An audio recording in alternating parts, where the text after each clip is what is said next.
రాష్ట్రంలో బీఆర్యు ట్యాక్స్ మొదలైంది. ఓలేమో ఆర్ఆర్ ట్యాక్స్ అంటారు, రేవంత్ రెడ్డి ట్యాక్స్ అంటారు. ఓరేమో RRR ట్యాక్స్ అంటారు, రాహుల్ రేవంత్ రెడ్డి ట్యాక్స్ అంటారు. ఇంకోరేమో యూ ట్యాక్స్ అంటారు, ఉత్తమ్ కుమార్ రెడ్డి ట్యాక్స్ అంటారు. ఇప్పుడు కేటీఆర్ ఏమో కొత్తగా రాష్ట్రంలో బీఆర్యు ట్యాక్స్ మొదలైంది, వసూలు చేసి ఢిల్లీకి పంపుతున్నారు. స్కూటీలు రాలే గాని లూటీ చేస్తున్నారు. కాంగ్రెస్ అభ్యర్థి బ్లాక్ మెయిలర్. ఎమ్మెల్సీ ఎన్నికల ప్రచారంలో కేటీఆర్. ఈ ఏం ట్యాక్స్ ఇది? రాష్ట్రంలో బీఆర్యు ట్యాక్స్ మొదలైందని బీఆర్ఎస్ వర్కింగ్ ప్రెసిడెంట్ కేటీఆర్ అన్నారు. స్కూటీలు రాలేదు కానీ కాంగ్రెస్ వల్ల లూటీ మొదలైందని చెప్పారు. బట్టి tax, Revanth tax, Uttam Kumar tax, ఇట్లా ప్రతి ఒక్క మంత్రి ట్యాక్స్ వేసుకుంటూ పోతాడట. ఉత్తమ్ ట్యాక్స్ వసూలు చేస్తూ ఢిల్లీకి పంపుతున్నారని మండిపడ్డారు. బీఆర్యు ట్యాక్స్ అంటే బట్టి Vikramarka tax, Revanth Reddy tax, Uttam Kumar Reddy tax, ఈ ముగ్గురు ట్యాక్సులు చేస్తానట. అందుకే దీనికి బీఆర్యు ట్యాక్స్ అని పెట్టిండు కేటీఆర్. ఢిల్లీకి పంపుతున్నారని మండిపడ్డారు. కేటీఆర్ ఎమ్మెల్సీ ఎన్నికల ప్రచారంలో భాగంగా శుక్రవారం నకరేకల్, మునుగోడు, దేవరకొండ నియోజకవర్గాల్లో పర్యటించారు. ఈ సందర్భంగా ఆయన మాట్లాడుతూ కాంగ్రెస్ పాలనలో ప్రజలు ఇబ్బంది పడుతున్నారని అన్నారు. ప్రజలు విచక్షణతో ఓటేయాలని సూచించారు. సీఎం రేవంత్ రెడ్డి రుణమాఫీ అని చెప్పి మోసం చేశారని మండిపడ్డారు. ధాన్యానికి బోనస్ ఇస్తామని ఇప్పుడు సన్న బియ్యానికే బోనస్ అంటూ బోగస్ మాటలు మాట్లాడుతున్నారని ఆగ్రహం వ్యక్తం చేశారు. ఇక 30,000 ఉద్యోగాలు ఇస్తే కాంగ్రెస్ వాళ్ళు కాగితాలు పంచారని ఆరోపించారు. 56 క్రిమినల్ కేసులు ఉన్న తీన్మార్ మల్లన్న గారికి ఎట్లా ఓటేస్తామని ఈ కేటీఆర్ గారు మాట్లాడడం జరిగింది. నిజానికి కూడా ఇది శాసన మండలి అనేది ఒక విద్యావంతుల సభ, ఒక మేధావుల సభ, ఒక పెద్దల సభ, ఒక జ్ఞానవంతుల సభ.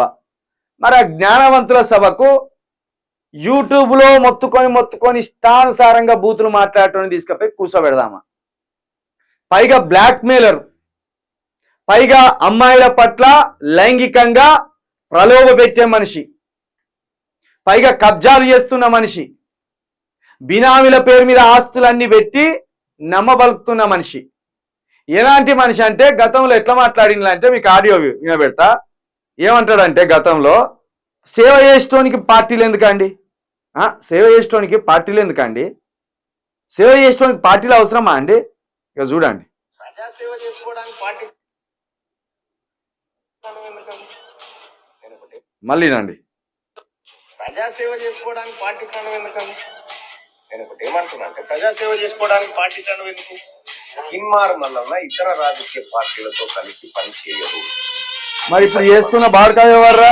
ఏం పాడైన పార్టీ, ఏ పార్టీని ఆదరిస్తా ఉన్న జనం ఏ పార్టీల బొర్రాలు ఇంకపోయి ప్రజలతో దిక్కుంటే పార్టీలు ఇంకో దిక్కుండే. రాష్ట్ర వ్యవహారాల ఇన్ఛార్జ్ ఇది తీన్మార్ మల్లన్న ఏ పార్టీలతో కలిసి నడవడు. పార్టీలంతా ఒక దిక్కుండే, ప్రజలు ఒక దిక్కుండే. నేను ఇంకా పోయి ఏ పార్టీల బొర్రాలండి?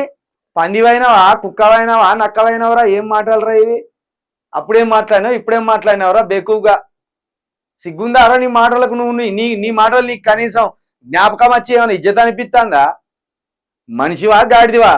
ఏం మాటలు రే ఇది? నిజంగా వేరే తల్లి అయితే ఇంతంత ఎండ్రిని పోసి చంపరారే. మా తల్లి అయితే గిట్లా మాట్లాడితే ఎండ్రిని పోసి చంపరారే. మీ తల్లి ఎట్లా భరించిందిరా నిన్ను? మీ తల్లి ఎట్లా భరిస్తుంది? మీ ఇంట్లో ఎట్లా భరిస్తాను? గిన్నె అబద్ధాలా?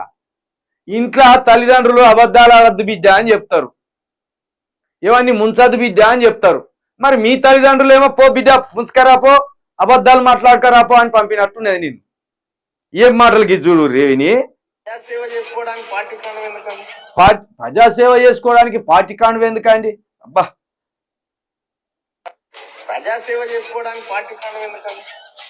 నేను ఒకటి ఏమంటున్నా అంటే, ప్రజాసేవ చేసుకోవడానికి పార్టీ కారణం ఎందుకు? తీన్మార్ మల్లన్న ఇతర రాజకీయ పార్టీలతో కలిసి పనిచేయరు. ఇది సత్యం. ఏం పాడైన పార్టీలు, ఏ పార్టీని ఆదరిస్తా ఉన్న జనం ఏ పార్టీల బొర్రాలు ఇంకపోయి ప్రజలతో దిక్కుంటే పార్టీలు ఇంకో దిక్కుండే. రాష్ట్ర వ్యవహారాల ఇన్ఛార్జ్ తరుణ్ వీనికంటే గజనే నయం రాబోయ్, గజనే నయం. మరి వీళ్ళ ఆవిడన్న వీనికి చెప్తలేదా? వీళ్ళ అవ్వయ్యే చెప్పలేదా వీనికి విద్యా బుద్ధులు? కనీసం మర్యాదగా ఉండాలి బిడ్డ, అబద్ధాలు మాట్లాడద్దు బిడ్డ. ఏమన్నా రూపాయి సంపాదించుకునే జ్ఞానం ఉంటే ఒకరిని ముంచకుండా అక్రమం చేయకుండా సంపాదించుకోవాలి బిడ్డ అని చెప్పలేదురా మీ అవ్వయ్య? ఏం మాటలు ఇవి, ఏం కథలు ఇవి? 43 సంవత్సరాలకు గిన్ని రకాల ఇకమతులు పడతా అంటే, ఇన్ని రకాల ఏషాలు కడతా అంటే విద్య కూడా ఎందుకు బతుకుతానో ఈ రాష్ట్రంలో? నిన్ను తనితరిమేక ఇంకా తెలిసి తెలియని పిల్లలంతా ఇక్కడ ఇక వస్తారండి. అరే ఇన్నారా ఇప్పుడు ఎవడన్నా ఇక్కడికి వచ్చినోడు తిన్మారు మళ్ళీ కానీ అనుచరులు లేకపోతే 5 రూపాయలు తీసుకొని కామెంట్ పెట్టేటోళ్ళు ఎవడన్నా ఉంటే వచ్చింది ఇడికి రారి. ఏ పార్టీలో పోయి పొర్రాలండి ఇప్పుడు నేను? ఏ పార్టీలో పోయి పొర్రాలే? పార్టీలంతా ఒక సైడ్ ఉంటే ప్రజలంతా ఒక సైడ్ ఉండే, నేను ప్రజల సైడ్ ఉంటుంది.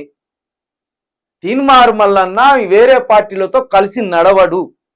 తీన్మారు మల్లన్న పార్టీల జెండాలు మోయడానికి రాలేదు, ప్రజల ఎజెండా మోయడానికి వచ్చిండు. ఆఖరికి అన్ని తీసుకపోయి ఆ మురిక్కాల వాళ్ళ పడేసి పోయిండు. వాళ్ళ కాళ్ళ మీద పడ్డాడు. రేవంత్ రెడ్డి కాళ్ళ మీద పడ్డాడు, ఉత్తమ్ కుమార్ రెడ్డి కాళ్ళ మీద పడ్డాడు, కోమటిరెడ్డి వెంకటరెడ్డి కాళ్ళ మీద పడ్డాడు. ఇక నిన్న సీతక్కతోటి, సీతక్క నీ తమ్ముడిని కాపాడుకోవాలి నువ్వు. నీ తమ్ముడు ఎంత మంచోడక్క, మన ఇద్దరం కలిసి కబ్జాలు పెడతలేమక్క. తస్లీమా పోయి జైలు పడ్డదక్క, నాకు ఒక 9,000 ఓట్లు వేయాలక్క నువ్వు దయచేసి అంటాను. సీతక్క నిజంగా నీకేమాత్రం చిత్తశుద్ధి ఉన్నా ఆ దొంగను ఒడగొట్టు ముందు, లేకపోతే నీకు చెడ్డ పేరు వస్తుంది. ఆ దొంగకు ఓట్లు వేయించినా ఆ పాపం నువ్వు కట్టుకున్న దానివి అవుతావు. ఈ దొంగక ఓట్లు వేసేది, ఈ దొంగకేసి ఇంకా ఆగం కావాలనుకుంటా. అలా దొంగను తన్ని తరుముర్రి పట్టభద్రులారా, ఆ దొంగను గొడగొడితేనే పట్టభద్రులకు విలువ పెరుగుతుంది, లేదా పట్టభద్రులంతా ఆగమైపోతారు. అది చెప్తాను. ఇక కేటీఆర్ నిన్న బీఆర్యూ ట్యాక్స్ మొదలైంది, అలాగే ఒక బ్లాక్ మెయిలర్కి ఎట్లా ఓట్లేస్తామని నిన్న కేటీఆర్ నకరికల్లో మీటింగ్ పెడితే ఆ సందర్భంగా ఈ అంశాలన్నిటినీ చెప్పడం జరిగింది.